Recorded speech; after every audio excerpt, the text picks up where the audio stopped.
My name is Stella Morrison, and I'm 28 years old. 3 years ago, I stood in my wedding dress at Riverside Country Club, watching the door for my father who never showed up. While my phone buzzed with congratulations from friends, his name was nowhere to be found. Today, that same phone lit up with a Forbes notification announcing my luxury hotel empire worth $580 million.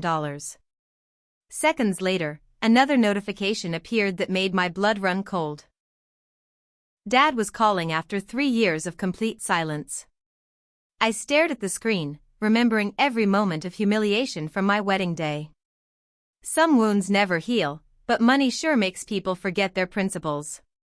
Before we dive into this story of family betrayal and ultimate triumph, let me know where you're watching from in the comments below. If this story of overcoming toxic family members resonates with you, please hit that like button and subscribe for more real stories of people who turned their pain into power.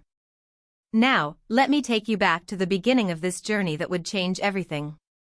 The morning of my wedding 3 years ago started like a fairy tale. I had dreamed of this day since I was a little girl, and finally, everything seemed perfect. I was marrying Jake Collins, my college sweetheart from Northwestern's business school. We had planned a small, intimate ceremony at Riverside Country Club with 50 of our closest family and friends. The venue was elegant but not ostentatious, exactly what Jake and I wanted for our special day. My father, Charles Morrison, had been involved in every detail of the planning. He helped choose the flowers, tasted the cake samples with us, and even insisted on contributing $15,000 toward the venue cost. Most importantly, he promised to walk me down the aisle. As someone who had always struggled with our relationship, his enthusiasm about the wedding felt like a fresh start between us. That morning, I was in the bridal suite getting my makeup done when my phone rang. It was 7:30, just 4 hours before the ceremony. Charles's name appeared on the screen, and I answered with excitement, thinking he was calling to wish me luck or tell me he was on his way. "Stella, honey, I've got some bad news," his voice sounded rushed and distracted. "I just got called into an urgent business meeting in Chicago. One of my biggest investors is threatening to pull out of a deal, and if I don't fly out there right now, I could lose everything." The makeup artist's brush froze against my cheek as the words sank in. "Dad, it's my wedding day. Can't this wait until tomorrow?" "I wish it could, sweetie, but business is business.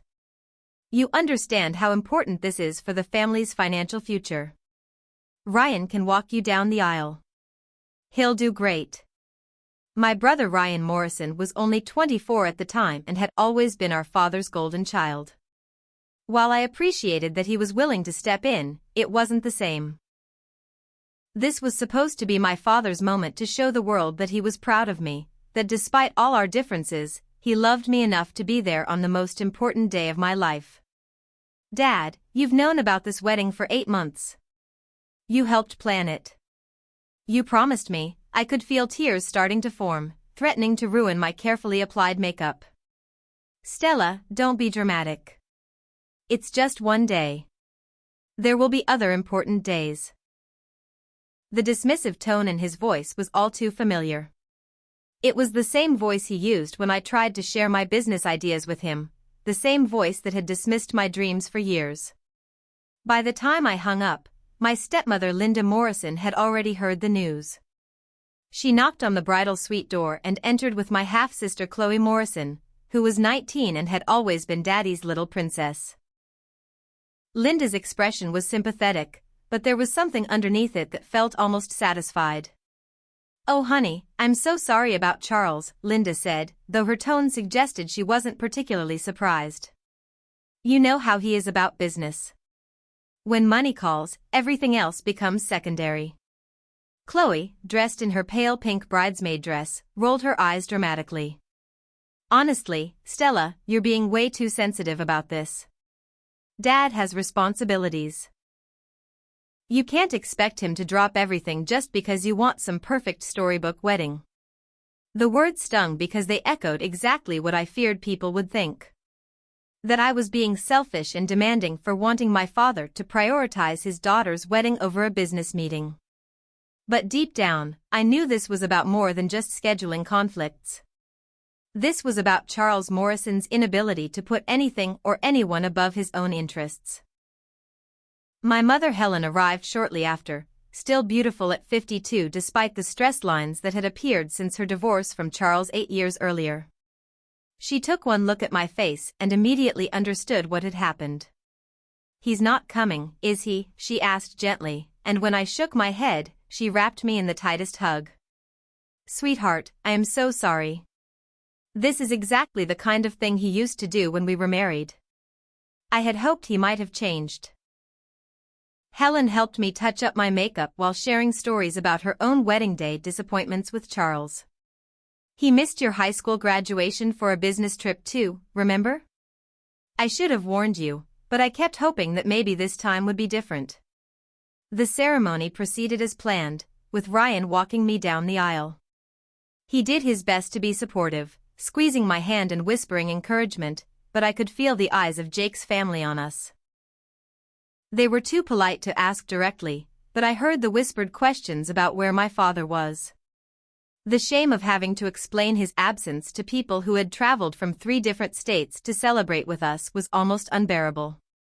Jake's parents, wonderful people who had welcomed me into their family from the moment we started dating, tried their best to fill the void. His father, Robert Collins, made sure to include me in all the father-daughter traditions, and his mother, Susan Collins, never let on that anything was amiss. But I could see the concern in their eyes and the way they exchanged worried glances when they thought I wasn't looking. The reception was beautiful, but every father-daughter dance I watched felt like a reminder of what I was missing. When the DJ announced the traditional father-daughter dance, Jake quickly stepped in to dance with me instead, but it wasn't the same. I had pictured this moment 1,000 times, imagined my father twirling me around the dance floor while telling me how proud he was of the woman I had become. Instead, I danced with my new husband while trying not to cry, surrounded by people who loved and supported us but acutely aware of the one person who should have been there and wasn't. That night, as Jake and I drove away from the reception, I made a promise to myself that I would never again depend on Charles Morrison for anything. I would build my own life, my own success, and my own happiness without waiting for his approval or support.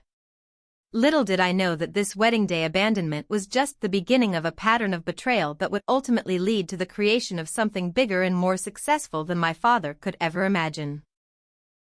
To understand how deep this betrayal cut, you need to know the history of the Morrison family and how I ended up feeling like an outsider in my own bloodline. Charles Morrison built his identity around being a successful businessman, though his success was modest at best. He owned a small chain of 3 budget motels scattered across Ohio, one in Cleveland, one in Columbus, and one in Cincinnati.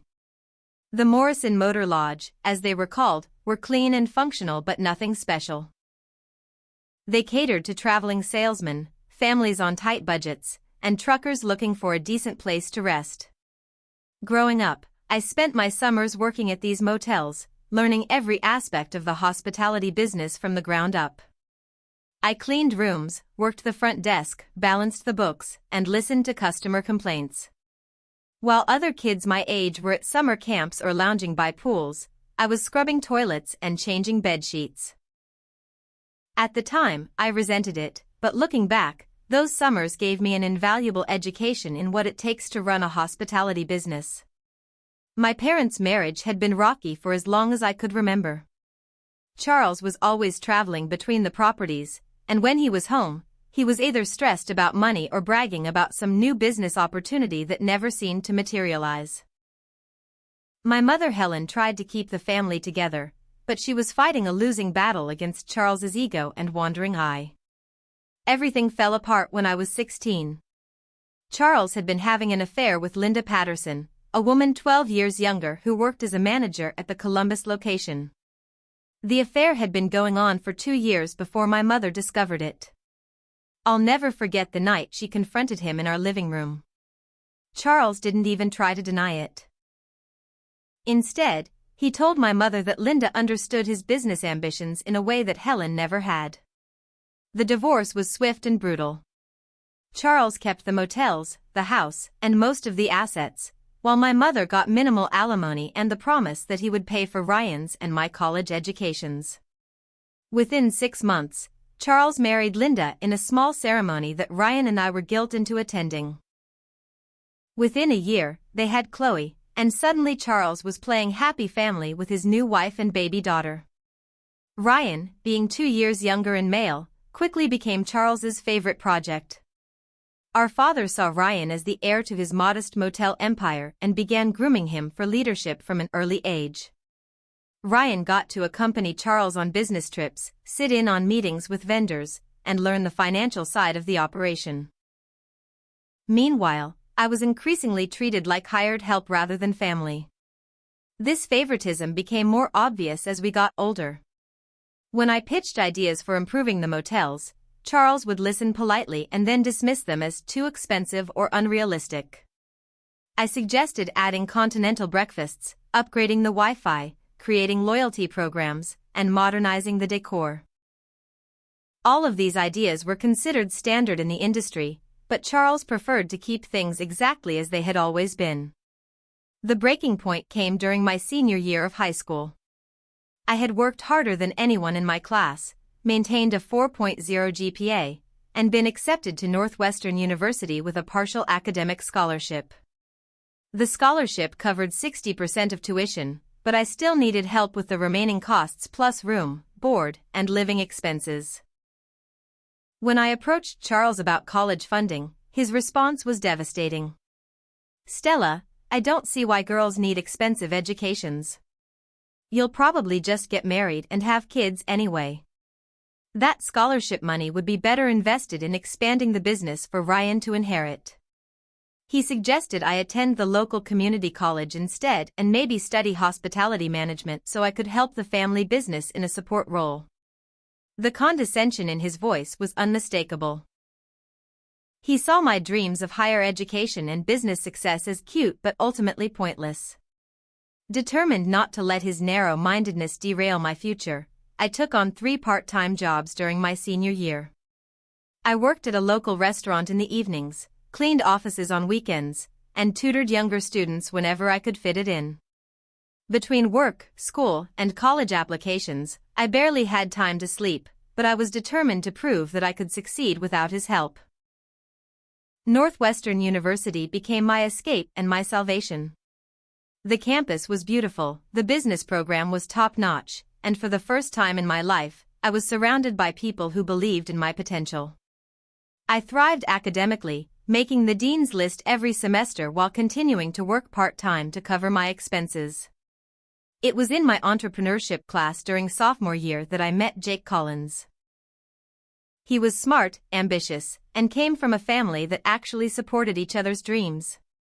His parents owned a small but successful accounting firm, and they had encouraged both Jake and his sister to pursue higher education and follow their passions. The contrast with my own family was striking.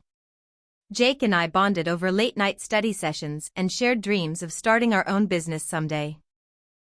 He listened to my ideas about revolutionizing the hospitality industry and never once suggested that my gender made me less capable of success. We started dating during our junior year, and by senior year, we were already talking about marriage and building a business empire together. When graduation day arrived, I walked across that stage summa cum laude with a degree in business administration and a minor in hospitality management. My mother Helen was there, beaming with pride and taking pictures of every moment. Jake's entire family came to support me, treating me like one of their own daughters. But Charles's seat remained empty. He had promised to attend but called that morning with another emergency at the Cleveland motel that required his immediate attention.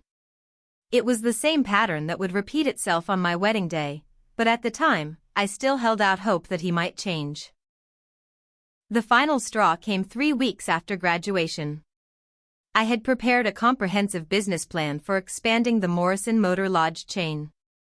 I proposed converting the properties to boutique hotels, targeting business travelers and weekend getaway customers with higher disposable income.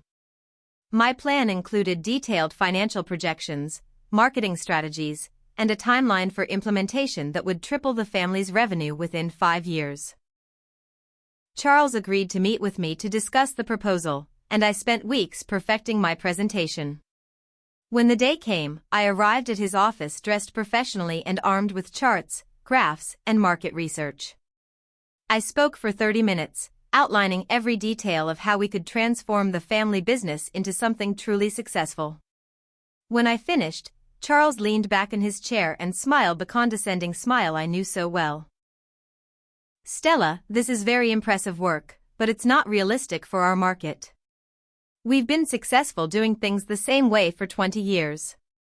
Why fix what's not broken?" Then came the blow that I should have seen coming. "Besides, I've already decided to bring Ryan into the business as general manager. He'll be taking over operations when I retire, so any major changes will need to come through him." Ryan, who had just graduated with a C average and a degree in sports management, was being handed the keys to the family kingdom while my detailed, researched, and innovative business plan was dismissed without serious consideration. That was the moment I realized that no matter what I accomplished, Charles would never see me as anything more than an afterthought in his legacy. I left that meeting knowing that my future lay far away from the Morrison Motor Lodge and Charles Morrison's limited vision of what success could look like. Jake and I started planning our own business that very night, determined to build something that would make all of Charles's motels look like the outdated relics they truly were. The early days of building our business from scratch were some of the hardest but most rewarding times of my life. Jake and I moved into a tiny one-bedroom apartment in Chicago after our wedding, using every dollar of our wedding gifts and our small savings to start Morrison Collins Hospitality Consulting. We chose to include both our last names in the company, partly for professional reasons and partly because I wanted to prove that the Morrison name could be associated with real success. Our apartment doubled as our office, with Jake's laptop on the kitchen table serving as our primary workstation and my collection of hospitality industry books stacked everywhere. We survived on ramen noodles, peanut butter sandwiches, and the occasional splurge of pizza when we landed a small consulting contract. Every penny we earned went back into the business, building our reputation one client at a time. Our first real break came 6 months after starting the company when we were contacted by Margaret Foster, who owned a struggling bed and breakfast in Stowe, Vermont. The Maple Creek Inn had been in her family for 3 generations, but occupancy rates had dropped to 30%, and she was facing bankruptcy. Margaret had found our website and was impressed by my detailed blog posts about modernizing small hospitality properties without losing their authentic charm. Jake and I drove to Vermont in our 15-year-old Honda Civic, which had 200,000 miles on it and a temperamental air conditioning system. When we arrived at the Maple Creek Inn, we understood immediately why Margaret was struggling. The property was beautiful, with stunning mountain views and genuine historic character, but it felt frozen in 1985. The decor was outdated, the amenities were sparse, and the marketing was non-existent. I spent 3 days at the inn, analyzing every aspect of the operation while Jake focused on the financial systems and cost structures. What we discovered was that Margaret had all the ingredients for success but lacked the knowledge and resources to modernize her approach. The location was perfect for weekend getaways from Boston and New York. The building had incredible bones, and Margaret herself was a wonderful host who genuinely cared about her guests. My plan for the Maple Creek Inn became the blueprint for everything we would do afterward. Instead of expensive renovations, I focused on strategic upgrades that would provide maximum impact for minimal cost. We refreshed the guest rooms with new bedding, modern lighting, and carefully chosen artwork from local artists. We created a social media presence that showcased the inn's natural beauty and Margaret's homemade breakfasts. Most importantly, we developed a customer service training program that turned Margaret's natural hospitality into a systematic approach to guest satisfaction. The transformation was remarkable. Within 6 months, the Maple Creek Inn's occupancy rate jumped to 85%, and Margaret was booked solid for the entire fall foliage season.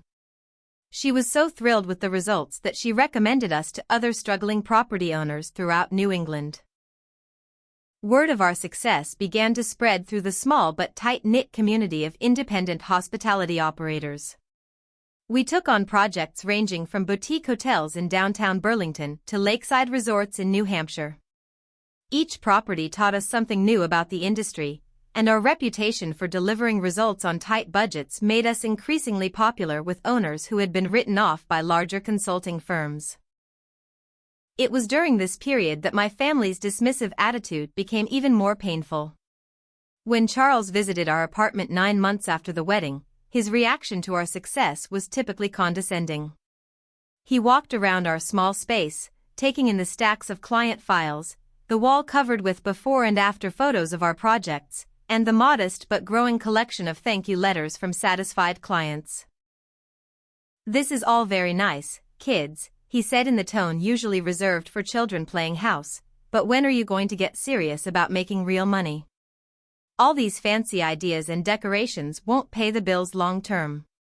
Charles seemed particularly bothered by what he called our wasteful spending on things like high-quality linens, professional photography, and branded marketing materials. He couldn't understand that these investments were precisely what distinguished our clients from their competitors and allowed them to charge premium rates. When I tried to explain our business model and show him the financial results we had achieved for clients, he cut me off with his familiar dismissive gesture. "Stella, you're making things too complicated. Hospitality is simple: clean rooms, fair prices, and basic service. All this marketing nonsense is just fluff." The conversation that truly hurt happened when I mentioned that we were considering applying for a small business loan to expand our operations and take on larger projects. Charles laughed and told me that banks would never take us seriously because we were playing around with decorating projects instead of running a real business. What made his criticism even more infuriating was the contrast with how he treated Ryan's much less impressive accomplishments. Just weeks after dismissing our growing consulting firm, Charles gave Ryan $50,000 to purchase a new pickup truck for the motel business. When I pointed out the inconsistency, Charles explained that Ryan needed reliable transportation to manage the properties effectively. The double standard was obvious and painful.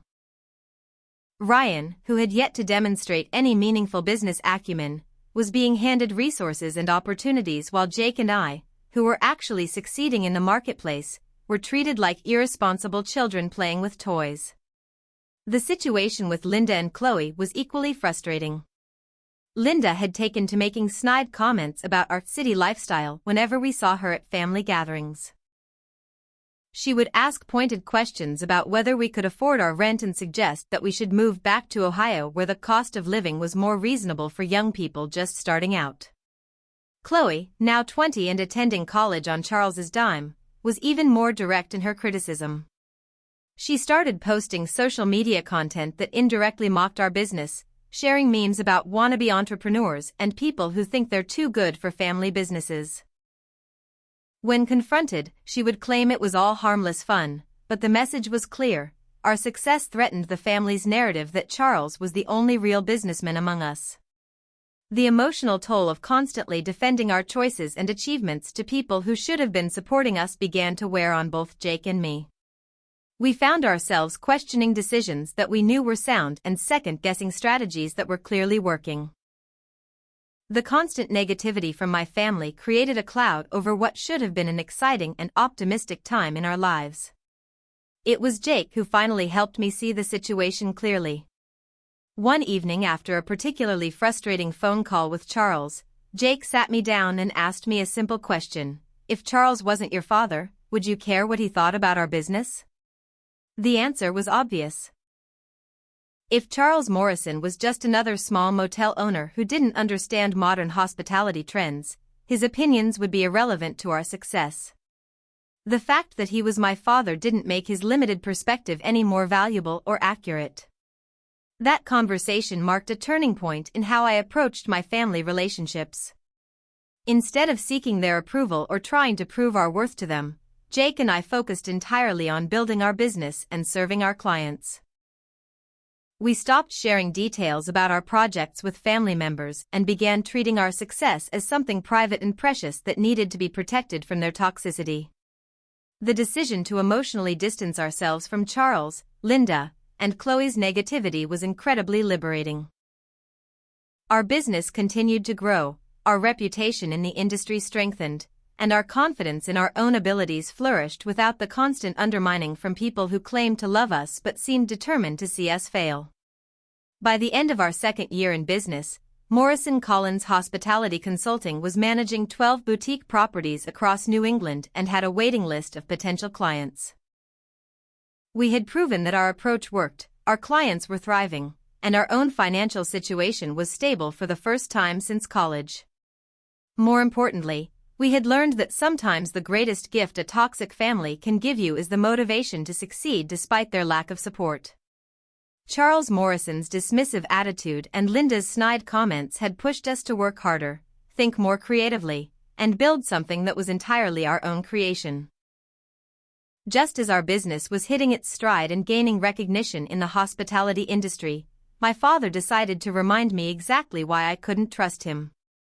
2 years after our wedding, Morrison Collins Hospitality Consulting had grown beyond anything Jake and I had initially imagined. We were featured in Hospitality Today magazine as one of the rising stars in boutique hotel consulting, and our client portfolio included some of the most successful independent properties in New England. The magazine feature was a major milestone for us, complete with professional photos and a 3-page article detailing our innovative approaches to modernizing small hotels and bed and breakfasts. I was proud enough of the coverage to mail a copy to Charles, thinking that perhaps seeing our success in print might finally earn his respect and acknowledgement. His response came in the form of a phone call 3 days later. For the first time in months, Charles sounded genuinely enthusiastic about talking to me. "Stella, I saw the magazine article. Very impressive stuff. I've been thinking that maybe it's time for us to put the past behind us and explore some business opportunities together." Despite everything that had happened between us, there was still a part of me that wanted to believe Charles had finally recognized my abilities and was ready to treat me as an equal. When he invited Jake and me to dinner at his house to discuss potential partnerships, I agreed, hoping that this might be the beginning of a healthier relationship. The dinner was held the following Sunday at the sprawling ranch house Charles had bought after his remarriage to Linda. The house was his pride and joy, decorated with expensive furniture and artwork that was meant to showcase his success but somehow managed to look gaudy and ostentatious instead. Linda had prepared an elaborate meal, and even Chloe was on her best behavior, asking thoughtful questions about our business and seeming genuinely interested in our work. Charles spent most of the evening talking about his plans to expand the Morrison Motor Lodge chain and his ideas for targeting new market segments. He seemed particularly interested in our client acquisition strategies and the premium pricing models we had developed for our boutique properties. For the first time in years, I felt like he was actually listening to my ideas and taking my expertise seriously. What I didn't know was that Charles had already set in motion a plan that would nearly destroy everything Jake and I had built. While he was playing the role of supportive father and potential business partner, he had been making phone calls behind our back to undermine our biggest client relationship. The call came on a Tuesday morning 2 weeks after our family dinner. Jennifer Hamilton, the CEO of Hamilton Hotels, was on the line, and her tone was completely different from our previous conversations. Hamilton Hotels owned a chain of 15 boutique properties across the Northeast and had been working with us for 8 months on a comprehensive rebranding and modernization project worth $2 million. "Stella, I need to discuss some concerns that have been brought to my attention regarding your company's stability and experience level," Jennifer said without any of her usual warmth. "I've received some disturbing information about your family background and business practices that I need you to address." My stomach dropped as Jennifer explained that someone claiming to be a family member had contacted her directly to warn her about our company. According to this person, I was inexperienced and unreliable, just like my mother had been in her marriage. The caller had identified himself as my father and claimed that our consulting firm was unstable because it was run by young people who didn't understand the real hospitality business. Charles had told Jennifer that his family had been in the hospitality industry for decades and that he was concerned about our company representing itself as more established than it actually was. He suggested that Hamilton Hotels might be better served by working with his Morrison Motor Lodge chain, which he described as more experienced and financially stable. The conversation with Jennifer was devastating. Despite all the successful work we had done for Hamilton Hotels, despite the measurable improvements we had delivered to their properties, Charles's sabotage had planted seeds of doubt about our credibility and reliability.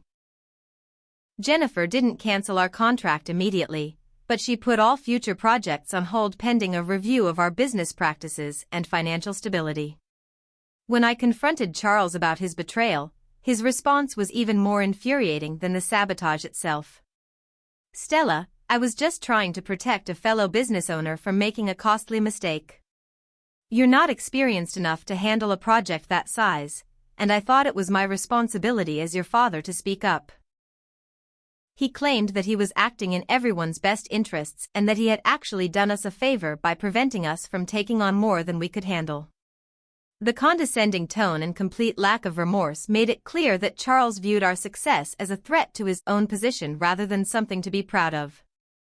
Ryan's reaction to the situation was equally disappointing. When I called him to explain what Charles had done and ask for his support, Ryan admitted that he had known about our father's plan but had chosen not to warn me. "Dad felt like you guys were getting in over your heads with the Hamilton contract," Ryan said. "He thought maybe a reality check would help you focus on smaller projects that are more appropriate for your experience level." The fact that my own brother had known about the sabotage and said nothing felt like a second betrayal. Ryan had watched our father actively work to undermine our business and had decided that his loyalty belonged to Charles rather than to his sister who had done nothing wrong. The damage to our reputation extended beyond just the Hamilton Hotels contract.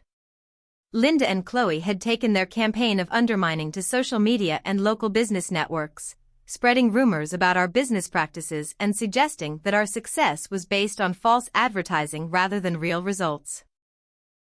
Chloe, now 21 and apparently her father's eager accomplice, had been particularly active in spreading gossip about our financial situation and suggesting that our clients were unhappy with our work. She created fake online reviews for some of our properties and encouraged her friends to share negative comments about our company on various platforms. The local newspaper in my hometown picked up the story after Linda fed them information about a family dispute over business ethics.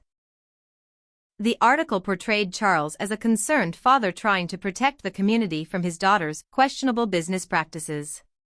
While the piece didn't mention our company by name, anyone familiar with the situation could easily connect the dots. The combined effect of Charles's sabotage, Ryan's complicity, and Linda and Chloe's smear campaign was devastating to our business. 3 smaller clients canceled their contracts within 2 weeks, citing concerns about our family situation and its potential impact on their properties. Our reputation in our hometown was destroyed, and the stress of defending ourselves against false accusations was consuming all our time and energy.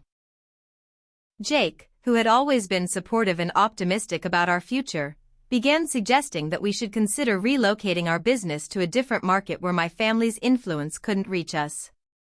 "We've proven that our system works," he said. "Maybe it's time to start fresh somewhere they can't hurt us." The idea of leaving everything we had built felt like admitting defeat, but I was beginning to realize that as long as we operated anywhere near Charles Morrison's sphere of influence, our family would continue to actively work against our success. They saw our achievements not as something to celebrate but as a threat to their own narrative about who was successful and who wasn't in the Morrison family. The final blow came when I discovered that Charles had reached out to several other potential clients in our pipeline, sharing the same warnings about our inexperience and unreliability. Companies that had been enthusiastic about working with us suddenly became distant and non-committal, and our new business development ground to a halt. That night, as Jake and I sat in our apartment surrounded by the evidence of our success, client testimonials, before and after photos, and financial statements showing steady growth, I realized that our family's sabotage had revealed something important. They weren't just unsupportive, they were actively malicious. Charles, Linda, Chloe, and even Ryan had chosen to participate in an organized campaign to destroy our business rather than simply staying neutral or distant. This wasn't about protecting me from failure or offering constructive criticism. This was about ensuring that I failed so that Charles could maintain his position as the only successful business owner in the Morrison family. My achievements threatened his ego and his authority, so he had decided to eliminate the threat by any means necessary. The realization was painful but also liberating. I finally understood that there was no amount of success, no level of achievement, and no demonstration of competence that would ever earn Charles's respect or support. He didn't want me to succeed because my success diminished his own sense of importance and control. With that understanding came a new determination. Instead of trying to repair our relationship or prove my worth to him, I would focus entirely on building something so successful and substantial that his opinion would become completely irrelevant. Charles Morrison had chosen to be my enemy rather than my father, and I was finally ready to treat him accordingly. The aftermath of Charles's sabotage campaign brought Jake and me to the lowest point in our business and personal lives. Within 6 weeks of losing the Hamilton Hotel's contract and dealing with the fallout from my family's coordinated attack on our reputation, our financial situation had become desperate. The cancelled contracts meant we lost not only future revenue but also the deposits and advance payments we had been counting on to cover our operating expenses. Our business bank account, which had been steadily growing for 2 years, dwindled to less than $3,000. We were forced to make the humiliating decision to sell Jake's car, a reliable sedan he had bought used but had planned to keep for years. The money from the sale barely covered 2 months of rent and basic living expenses, but it bought us enough time to try to salvage what remained of our client relationships. The emotional toll of the situation was even harder to bear than the financial stress. I found myself waking up at 3 a.m, staring at the ceiling and replaying every conversation with Charles, wondering if there was something I could have said or done differently to prevent his betrayal. The depression that settled over me was unlike anything I had ever experienced, a heavy gray fog that made even simple tasks feel overwhelming. Jake tried his best to remain optimistic and supportive, but I could see the worry in his eyes and the way he started browsing job postings online when he thought I wasn't looking. One evening, as we sat at our kitchen table eating another dinner of pasta and canned tomato sauce, he gently suggested that we should consider declaring bankruptcy and starting over in a completely different industry. "Maybe hospitality consulting isn't sustainable for us," he said carefully. "We could use our business degrees for other things. There are corporate opportunities in Chicago that would give us steady income and benefits." The idea of abandoning everything we had built felt like admitting that Charles had been right all along about my abilities and the viability of our business model. But as our situation grew more desperate, the option of giving up started to seem more practical than stubborn. The worst blow came when my mother Helen called with devastating news about the extent of Charles's manipulation. During a family gathering that I hadn't been invited to, Helen had overheard Charles bragging to Linda about how he had taught Stella a lesson about overreaching. But more importantly, Helen revealed that Charles had threatened to stop paying for Chloe's college expenses if anyone in the family offered to help Jake and me during our financial crisis. "Sweetheart, I wanted to help you so badly," Helen said through tears. "I've been watching what Charles did to you, and it's breaking my heart. But Chloe only has 1 more year left at college, and if I cross Charles now, he'll follow through on his threat. I can't destroy her future to fix what he's done to yours." The revelation that even my mother, who genuinely loved and supported me, felt she couldn't risk helping us was the moment I truly understood how completely isolated we had become. Charles had systematically ensured that every potential source of family support was either complicit in his sabotage or too afraid of his retaliation to offer assistance. This isolation was compounded by the discovery that Charles had continued his campaign of undermining our reputation even after the initial damage was done. Through contacts in the local business community, I learned that he had been telling mutual acquaintances that I was unstable and not trustworthy with other people's money. He painted himself as a concerned father who was worried about his daughter's mental health and poor business judgment. The cruel irony was that while Charles was spreading rumors about my instability, I was actually becoming increasingly unstable as a direct result of his actions. The constant stress of trying to rebuild our business while defending against false accusations was taking a serious toll on my mental health and my relationship with Jake. By winter of that year, we were down to our last client, a small inn in Maine that was barely generating enough revenue to cover our basic business expenses. I spent entire days in bed, too depressed to return phone calls or work on marketing materials. Jake had taken on a part-time job at a restaurant to help cover our personal expenses, coming home exhausted from physical labor that was completely unrelated to our business dreams. The breaking point came when I discovered that Charles had contacted even our remaining client, warning the owner that our company was in financial trouble and unlikely to fulfill our contract obligations.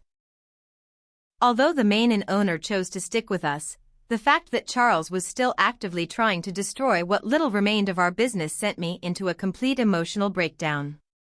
I spent 3 days on our couch, crying intermittently and seriously considering calling Charles to apologize for causing problems and beg him to stop his campaign against us. In my lowest moments, I found myself wondering if he had been right all along about my abilities and my chances of success in the hospitality industry. Jake, seeing how badly I was struggling, suggested that we should consider moving back to Ohio and asking Charles for forgiveness. Maybe if we admit that we made mistakes and ask him to help us, he'll call off whatever he's been doing, Jake said. Your family connections might be our only way out of this situation. The idea of crawling back to Charles and admitting defeat felt like death, but I was so exhausted from fighting that I almost agreed to try it. We were facing eviction from our apartment, our business was essentially destroyed, and our dreams of building something meaningful together seemed completely impossible. Then, on a Thursday morning when I was at my absolute lowest point, my phone rang with a call that would change everything.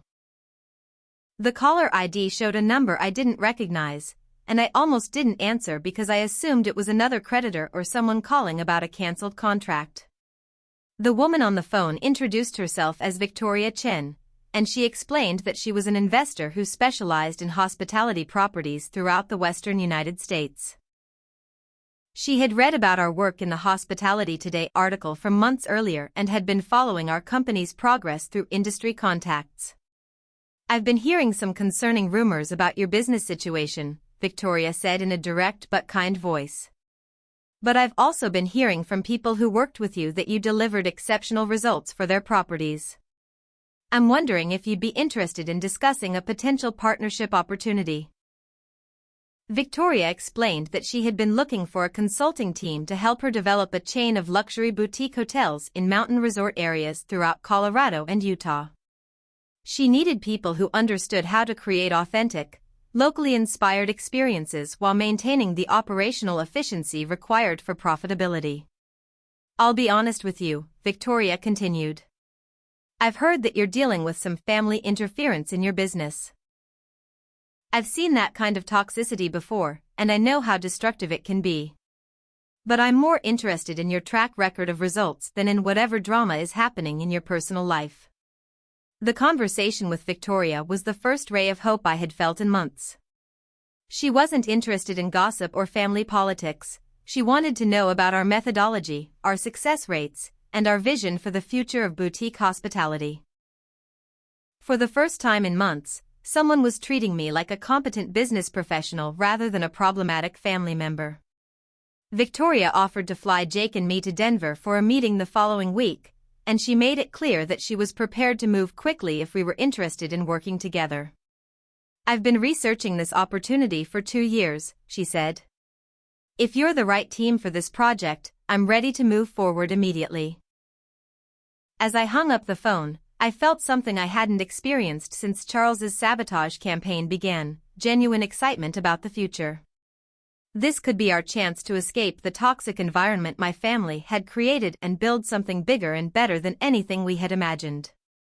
Jake's reaction to Victoria's call was immediate and enthusiastic. This could be exactly what we need, he said. A fresh start with someone who actually wants us to succeed instead of people who are actively trying to make us fail. That night, for the first time in months, we stayed up late talking about possibilities instead of problems. We discussed what we would want to achieve with Victoria's backing, how we could apply everything we had learned from our New England clients to mountain resort properties, and what it would mean to build a business free from Charles Morrison's interference. The decision to pursue Victoria's opportunity meant accepting that we would probably never have a normal relationship with my father or his family. But as Jake and I prepared for our trip to Denver, I realized that Charles had actually done us a favor by showing us exactly who he was. His sabotage had forced us to become stronger, more independent, and more determined to succeed on our own terms. Sometimes the worst betrayals lead to the best opportunities, and Charles Morrison's attempt to destroy our business was about to become the catalyst for building something far more successful than he could ever imagine. The flight to Denver marked the beginning of the most transformative period of my professional life. As Jake and I sat in the cramped economy seats, sharing a bag of overpriced airport nuts because we couldn't afford to buy meals, I felt a mixture of nervousness and determination that reminded me of our early days starting the consulting firm. This meeting with Victoria Chen represented our last real chance to salvage our business dreams, and I was determined not to waste it. Victoria met us at Denver International Airport personally, which immediately set a different tone from any business relationship I had experienced before. She was a woman in her early 50s with silver-streaked hair and an elegant but practical style that suggested success without ostentation. During the drive to her office in downtown Denver, she asked thoughtful questions about our work methodology and seemed genuinely interested in understanding how we had achieved such strong results for our New England clients.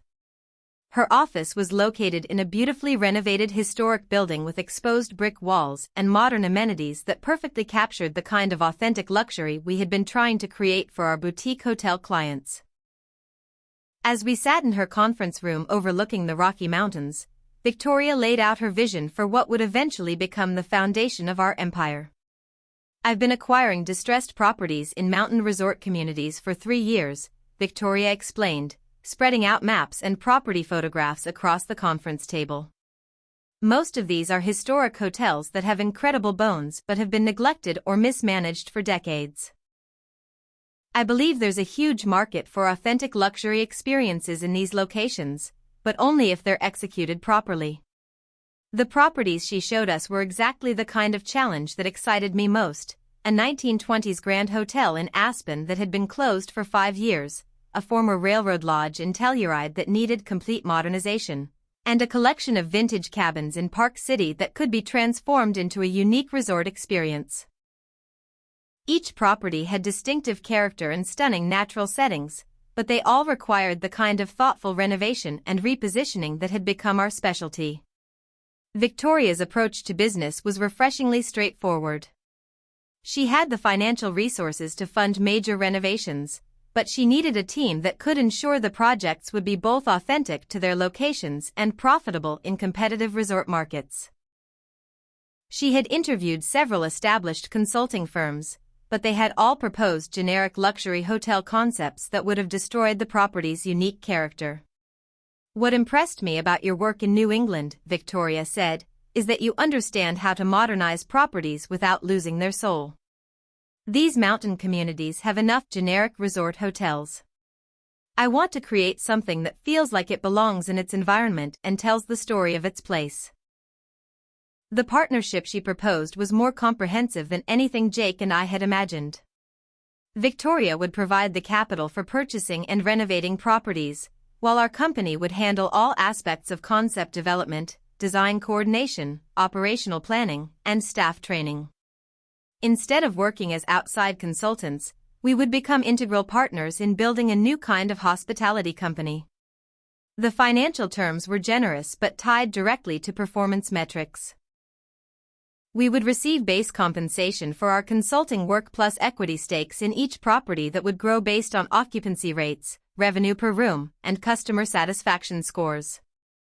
If we succeeded in creating the kind of experiences Victoria envisioned, we could build genuine wealth rather than just earning consulting fees.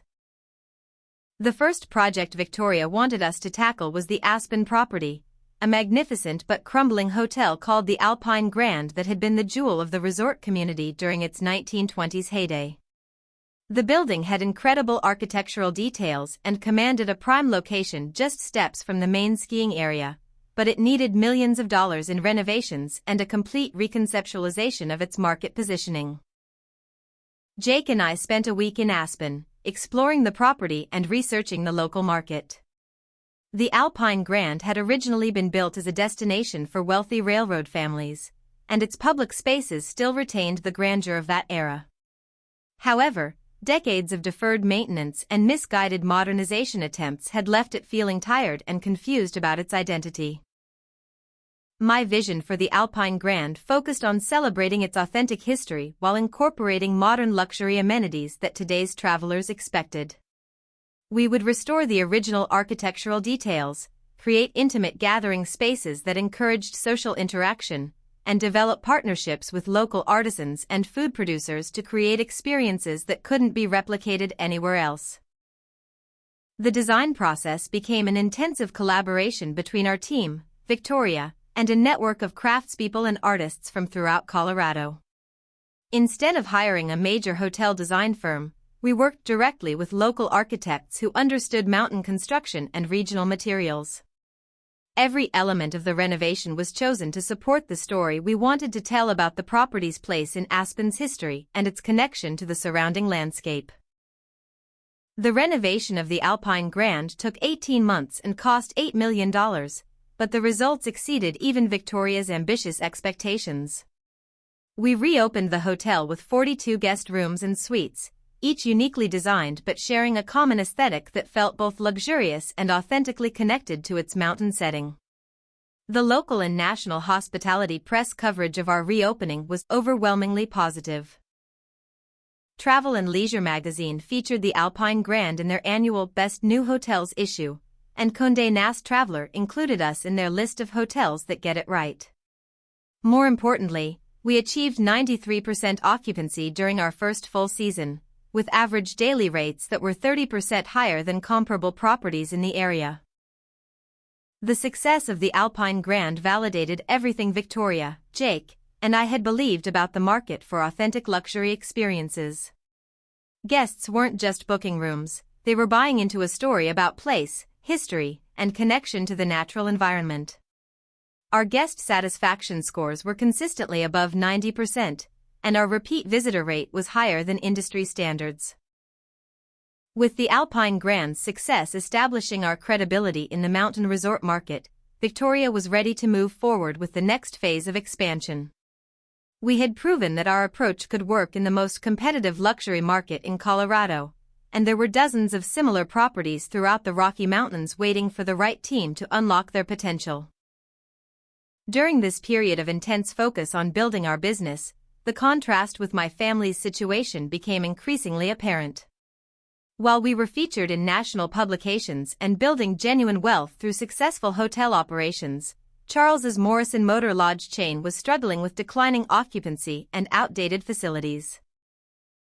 Ryan, who had been managing the family properties for 2 years, called me for the first time since Charles's sabotage campaign to ask for advice about modernizing their operations. The conversation was awkward and strained, but it was clear that the Morrison Motor Lodges were losing market share to newer budget hotel chains with better amenities and marketing. "I've been reading about what you're doing in Colorado," Ryan said carefully. "Some of your ideas might work for our properties too.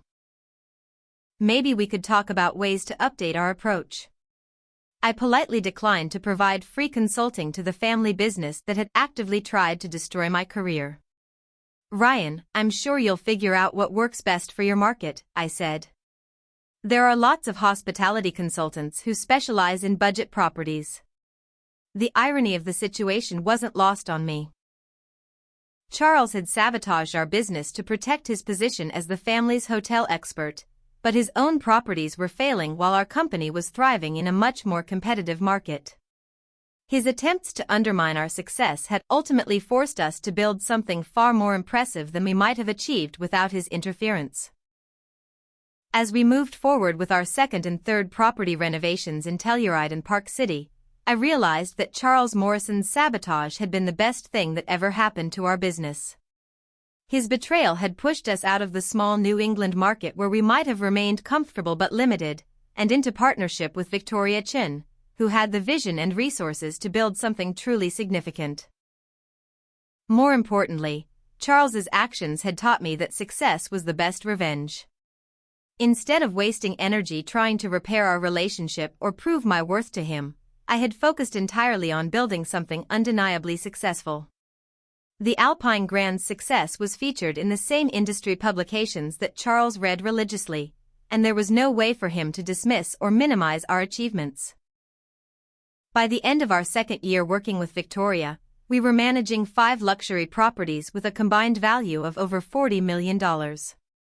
Our company had grown from 2 people working out of a Chicago apartment to a team of 15 professionals with offices in Denver and Aspen. We had created jobs, generated tax revenue for mountain communities, and built a reputation for excellence that attracted investment interest from around the country. The partnership with Victoria had given us everything Charles's family business had refused to provide: respect for our expertise, financial backing for our ideas, and the freedom to build something that reflected our vision rather than someone else's limitations. We had learned that sometimes the people who try to hold you back end up pushing you toward opportunities you never would have discovered otherwise. As our hotel empire continued its remarkable growth, my father's efforts to undermine our success became increasingly desperate and vindictive. By our third year working with Victoria Chin, Morrison Luxury Resorts had expanded to 15 properties across Colorado, Utah, and Montana, with a combined portfolio value exceeding $40 million. Our success had been featured on the cover of Businessweek magazine under the headline Hotel Industry Disruptor. How Mountain Resort Innovation is Redefining Luxury Travel. The Businessweek cover story was particularly comprehensive, featuring interviews with guests, staff members, and industry experts who praised our approach to creating authentic luxury experiences. The article detailed our financial success, our innovative staff training programs, and our partnerships with local artisans and food producers. Most importantly, it positioned our company as a model for sustainable tourism development in small mountain communities. I should have anticipated that such high-profile recognition would trigger Charles's most aggressive retaliation yet, but I was still caught off guard by the scope and maliciousness of his response. The first salvo came in the form of a trademark lawsuit filed against our company just 2 weeks after the Businessweek feature was published. Charles's legal claim was that the use of Morrison in our company name violated his existing trademark on Morrison Motor Lodge and created confusion in the marketplace. His lawyers argued that customers might mistakenly believe our luxury resort company was affiliated with his budget motel chain, potentially damaging his business reputation. The lawsuit was frivolous from a legal standpoint, since our companies operated in completely different market segments and geographic regions, but defending against it required hiring expensive intellectual property attorneys and spending hundreds of thousands of dollars we would rather have invested in property development. Charles knew that even a baseless lawsuit could tie up our resources and create negative publicity that might affect our business relationships. The legal battle consumed months of our time and energy, forcing Jake and me to spend countless hours in depositions and strategy meetings instead of focusing on our hotel operations. Victoria stood by us throughout the process, but I could see the frustration in her eyes as we dealt with what she correctly identified as family drama masquerading as business litigation. While we were distracted by the trademark fight, Linda Morrison launched her own campaign against our company through social media and online review platforms. She created multiple fake accounts and began posting negative reviews of our properties, claiming to be disappointed guests who had experienced poor service, unclean accommodations, and misleading advertising. Linda's fake reviews were sophisticated enough to avoid immediate detection by platform algorithms, but they were clearly coordinated and designed to damage our online reputation. She wrote detailed complaints about specific properties she had never visited, describing fictional problems with check-in procedures, room conditions, and staff behavior that sounded plausible but were completely fabricated. The most insidious part of Linda's campaign was how she targeted our smaller properties that had fewer total reviews, making her negative feedback disproportionately influential in overall ratings. A single fake one-star review could significantly impact a boutique hotel's online reputation, potentially affecting booking rates and revenue for months. But the most personal betrayal came from Chloe, who was now 22 and had graduated from college with a degree in marketing that Charles had proudly funded. Unknown to us, Chloe applied for an internship position at our Denver headquarters using her middle name and stepfather's surname, successfully hiding her connection to the Morrison family. Our human resources manager, impressed by Chloe's academic credentials and apparent enthusiasm for hospitality marketing, hired her for a summer internship in our brand development department.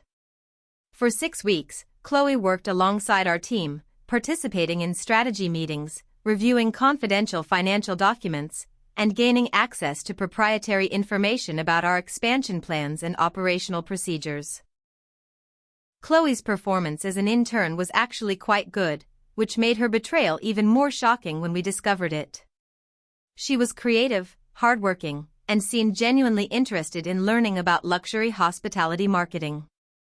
Several of our senior staff members commented on her potential and suggested that we should consider offering her a permanent position after her internship ended. The truth about Chloe's identity and intentions came to light when our IT security team noticed unusual activity on our internal network.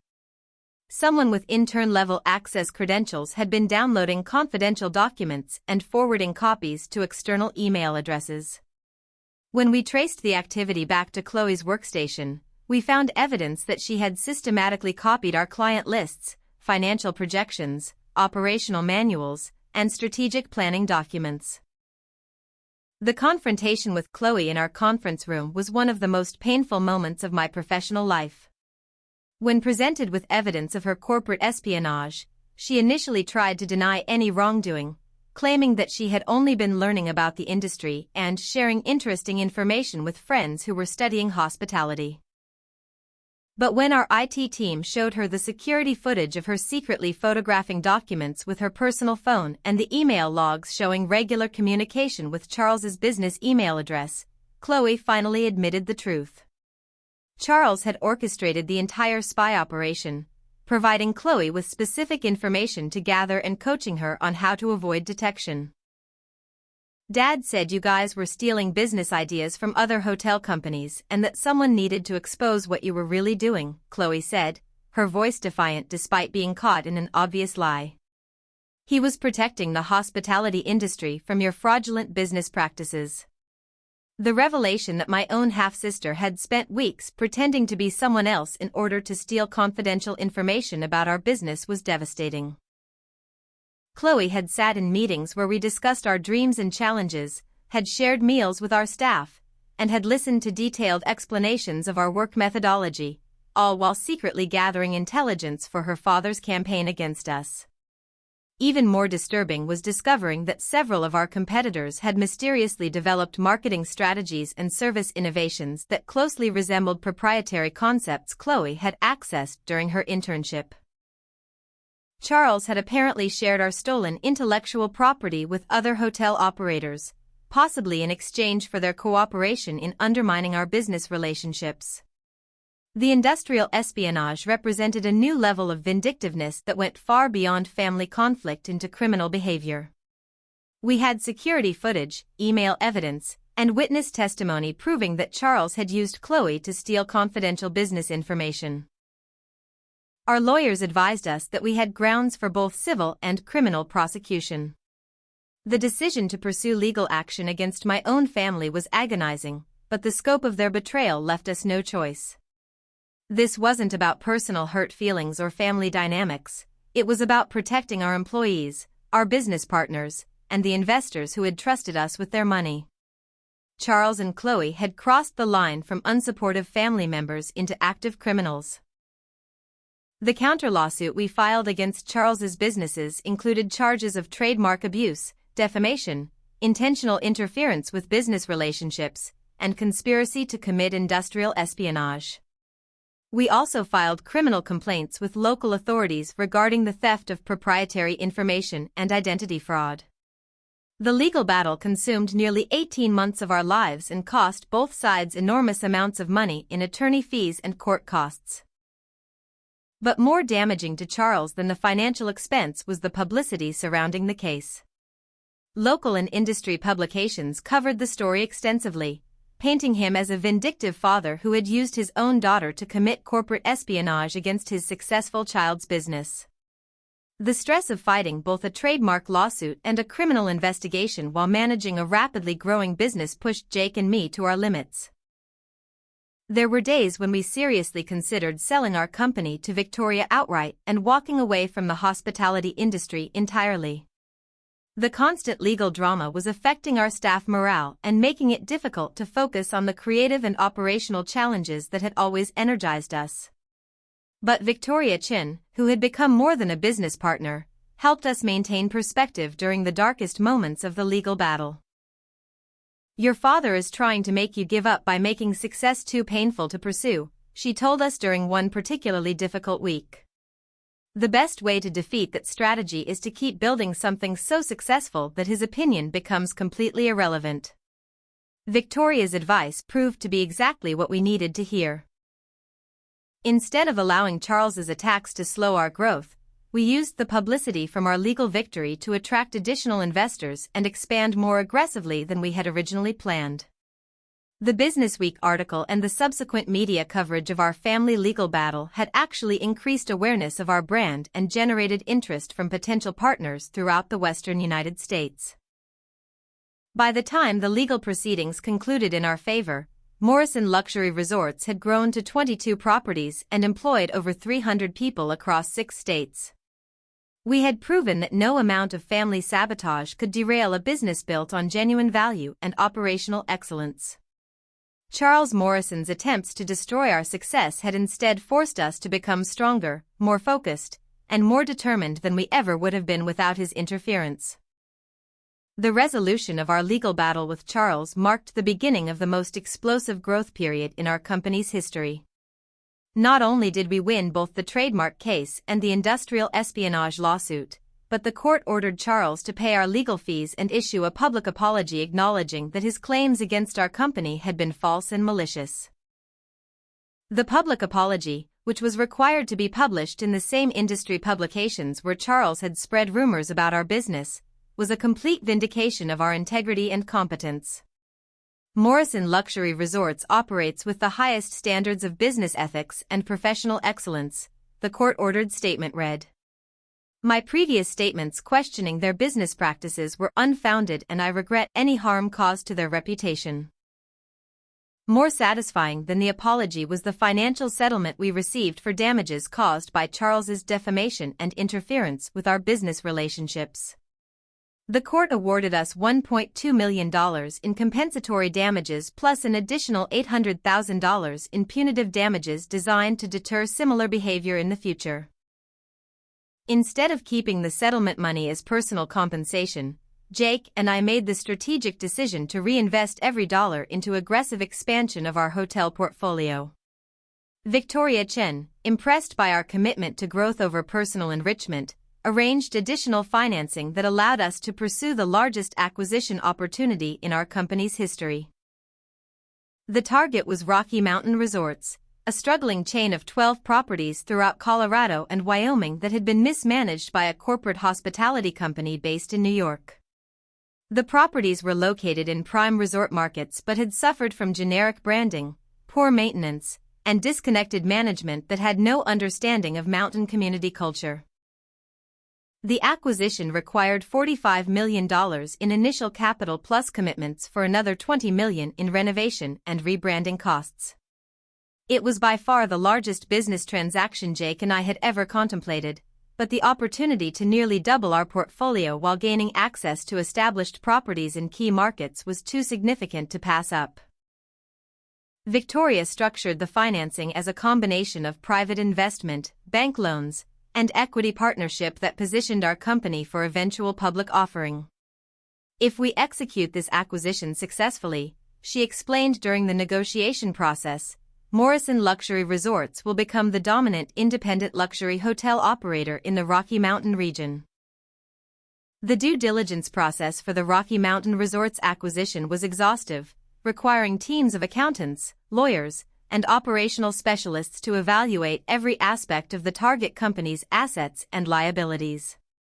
Jake and I spent 3 months traveling to each property, analyzing their financial performance, assessing their renovation needs, and developing detailed turnaround plans.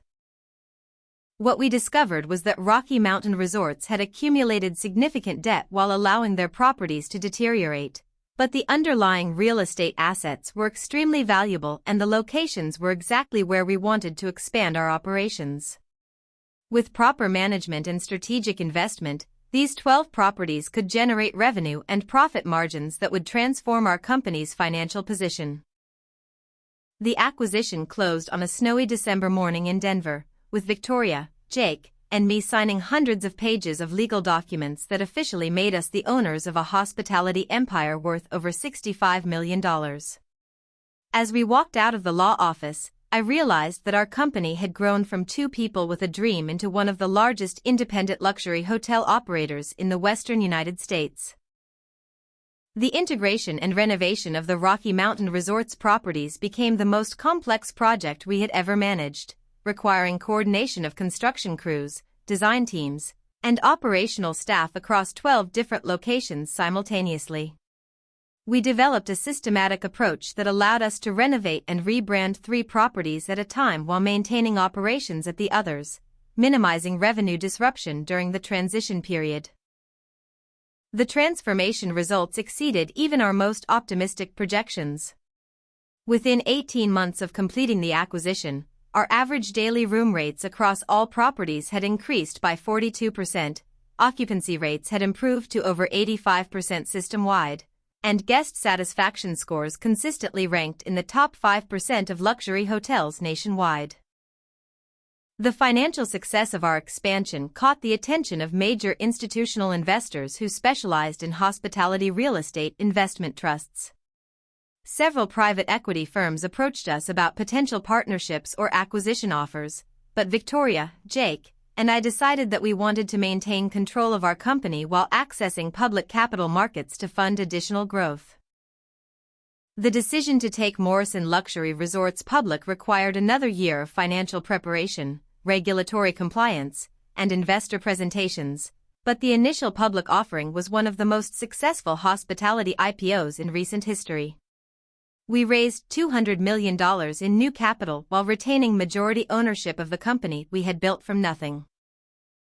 The stock market debut was covered extensively in business media, with financial analysts praising our profitable growth strategy and sustainable approach to luxury hospitality development.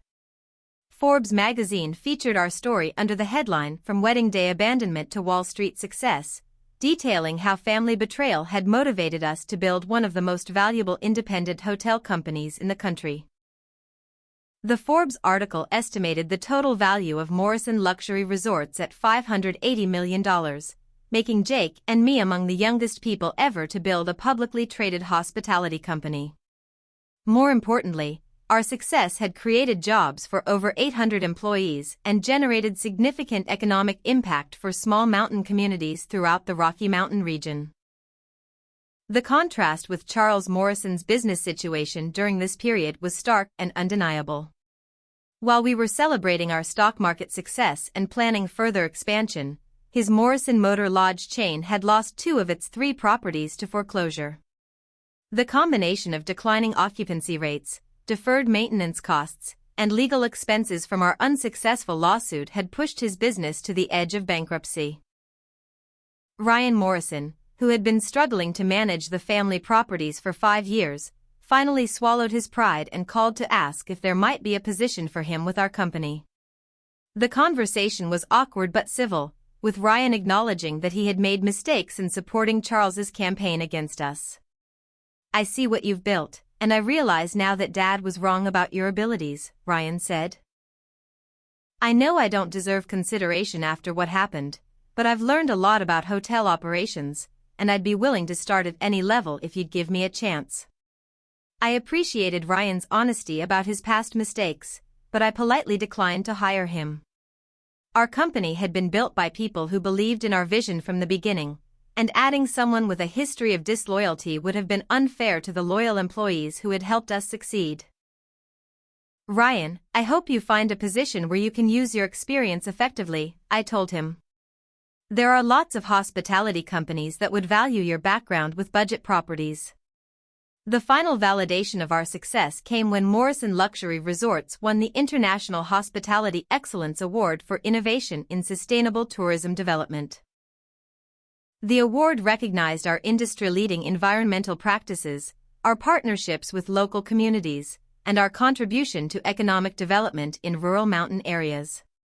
As I stood on stage accepting the award at the International Hospitality Conference in Las Vegas, I thought about how far Jake and I had traveled from that devastating phone call on our wedding morning.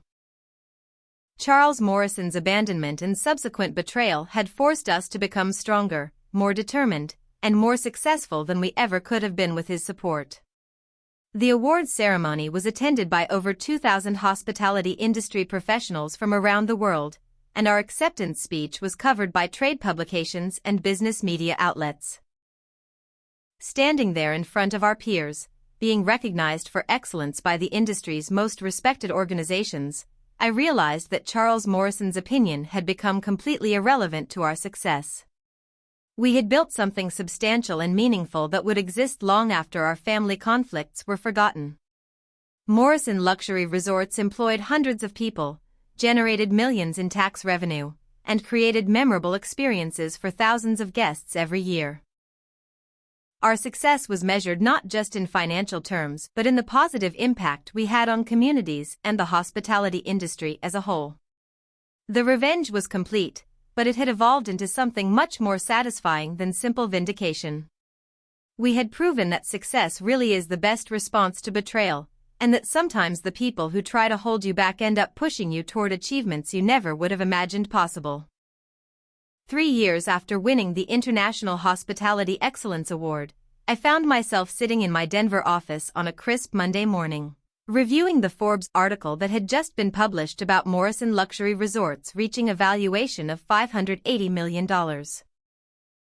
The magazine had featured our company as a case study in sustainable growth and family business dynamics, though they had focused more on our innovative approach to mountain resort development than on the personal drama that had motivated our success. As I finished reading the article, my phone buzzed with a notification I had been expecting but still dreaded. Dad was calling for the first time in 3 years. I stared at the screen, remembering every moment of pain and humiliation he had caused, every betrayal and sabotage attempt, every time he had chosen to tear me down instead of building me up. But before I answered or declined his call, I realized I needed to have a different conversation first. I dialed my mother Helen's number, something I hadn't done in months as we had both been busy with our respective lives and I had been focused on protecting my emotional energy from family complications. "Stella." Helen's voice was warm and surprised. "What a wonderful surprise to hear from you. I saw the Forbes article this morning. I am so incredibly proud of what you and Jake have accomplished." The conversation with my mother was healing in ways I hadn't expected. Helen admitted that she had been following our success from afar but hadn't wanted to intrude or create complications given the ongoing tension with Charles. She also revealed something I hadn't known. She had been watching Charles's business decline and his increasing desperation as our success became more visible. "Your father has been struggling financially and emotionally," Helen explained. "Losing 2 of the motels was devastating to his self-image, and seeing your achievements featured in all the industry publications he reads has been difficult for him to process." More importantly, Helen expressed regret for not being more supportive during the early years when Charles was actively sabotaging our business. "I should have stood up to him more forcefully," she said. "I let my concerns about Chloe's college funding keep me from doing what was right, and I'm sorry for that." I found myself offering Helen something I hadn't considered before, a position with our company as Community Outreach Coordinator, working with local organizations and charitable foundations in the communities where we operated hotels. You've always been good at bringing people together, I told her. We could use someone who understands how to build genuine relationships with community leaders. Helen accepted the position enthusiastically, and within weeks she was traveling to our various properties and developing partnerships with local food banks, environmental organizations, and educational programs. Her work added a dimension to our company culture that I hadn't realized we were missing, and her natural warmth and diplomacy made her extremely effective in representing Morrison Luxury Resorts in community settings. With my relationship with Helen restored and strengthened, I finally felt ready to deal with Charles's persistent attempts to contact me. Instead of answering his call, I listened to the voicemail he left. Stella, sweetheart, I saw the Forbes article and I'm so proud of what you've accomplished. I know we've had our differences, but you're still my daughter, and I'd love to have a conversation about potential business opportunities. Maybe we could find ways to work together now that you're so successful. Call me back when you get a chance. The tone of the message was precisely what I had expected, a complete reversal of his previous dismissive attitude, combined with immediate interest in business opportunities now that our success was undeniable. There was no acknowledgement of his past behavior, no apology for the years of sabotage and betrayal, just a transparent attempt to benefit from achievements he had tried to prevent. I played the voicemail for Jake and Victoria during our weekly leadership meeting, and their reactions were exactly what mine had been, a mixture of amusement and disgust at Charles's audacity. It's amazing how money changes people's perspectives, Victoria observed. 3 years ago, he was calling you inexperienced and unreliable. Now he wants to discuss business opportunities. After discussing various response options, I decided to send Charles a brief, professional email that would establish clear boundaries while maintaining my dignity. Mr. Morrison, I wrote, thank you for your interest in Morrison Luxury Resorts. All business inquiries should be directed to our corporate development office through our website. Respectfully, Stella Morrison, Chief Executive Officer. The formal tone and use of his last name in the signature were intentional signals that I no longer considered him a father figure but simply another person trying to access our business for his own benefit. The email established that any future contact would be handled through official business channels rather than personal family relationships. Charles's response to my professional boundaries was predictable and pathetic. 2 days after receiving my email, he showed up unannounced at our Denver headquarters with Ryan in tow, demanding to speak with his daughter about family business matters. Our security team, well trained in handling various types of disruptions, politely but firmly escorted them from the building when they refused to schedule an appointment through proper channels. The local business news picked up the story of Charles being removed from our offices, creating exactly the kind of public embarrassment that his ego couldn't tolerate. The coverage portrayed him as a desperate former critic trying to capitalize on his successful daughter's achievements, while our company maintained its professional reputation by handling the situation with appropriate security protocols. Watching Charles's public humiliation on the evening news was less satisfying than I had anticipated. Instead of feeling vindicated, I found myself feeling sad about how small and desperate he had become. His inability to accept responsibility for his past behavior and his transparent greed had reduced him from an intimidating authority figure to a pitiable man whose own poor choices had left him powerless and irrelevant. The real satisfaction came from focusing on the positive relationships and meaningful work that defined my life now. Jake and I celebrated our 5th wedding anniversary with a romantic weekend at one of our mountain properties, surrounded by the beauty we had worked so hard to preserve and share with others. Our marriage had been strengthened by surviving the challenges Charles had created, and our partnership in business and life was deeper and more trusting than ever. Morrison Luxury Resorts continued to grow and evolve, but our focus shifted from rapid expansion to sustainable development and social impact. We launched scholarship programs for first-generation college students pursuing hospitality careers, created apprenticeship opportunities for young people in rural mountain communities, and established environmental conservation partnerships that protected the natural areas surrounding our properties. The work felt meaningful in ways that went beyond financial success. We were creating opportunities for other people to build careers, supporting local economies, and demonstrating that businesses could be profitable while contributing positively to their communities. Every time I visited one of our properties and saw employees who had grown with our company or guests whose lives had been enriched by their experiences, I was reminded why we had fought so hard to build something lasting and valuable. As I reflected on the journey from Charles's wedding day abandonment to building a $500 million company, I realized that his betrayal had actually been the greatest gift he could have given me. By forcing me to succeed without his support or approval, he had pushed me to become stronger, more independent, and more determined than I ever would have been as his protected and favored daughter. The lesson that emerged from our story wasn't about revenge or proving people wrong, though those elements had certainly motivated us during difficult times.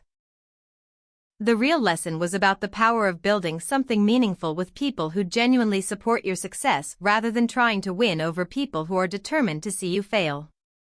Charles Morrison had taught me, through his negative example, that some relationships are too toxic to maintain regardless of family bonds or social expectations. Sometimes the most loving thing you can do for yourself is to walk away from people who consistently choose to hurt you and focus your energy on building a life surrounded by those who celebrate your achievements. As I closed my laptop and prepared to leave the office for another evening with Jake and the life we had built together, I felt grateful for every challenge that had led us to this point. The pain of family betrayal had been real and significant, but it had also been temporary.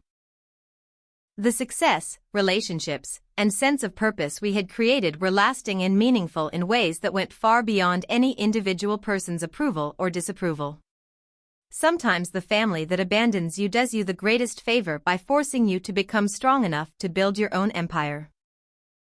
And when they come crawling back, seeking to benefit from achievements they tried to prevent, you're gracious enough to maintain your boundaries while continuing to focus on the people and projects that truly matter. The phone on my desk buzzed with another call from Charles, but I didn't even glance at the screen as I gathered my things and headed home to the life and family I had chosen for myself. Have you ever had to cut ties with toxic family members to pursue your dreams? Share your story in the comments below and let others know they're not alone in facing these difficult decisions. If this story of turning betrayal into success inspired you, please like this video and subscribe for more real stories of people who overcame family obstacles to build extraordinary lives. Share this with someone who needs to hear that sometimes the best revenge really is living well. And remember that your dreams are valid regardless of who believes in them. Thank you for being part of this community where we celebrate turning our pain into power, and I wish you the courage to build something beautiful from whatever challenges life has given you.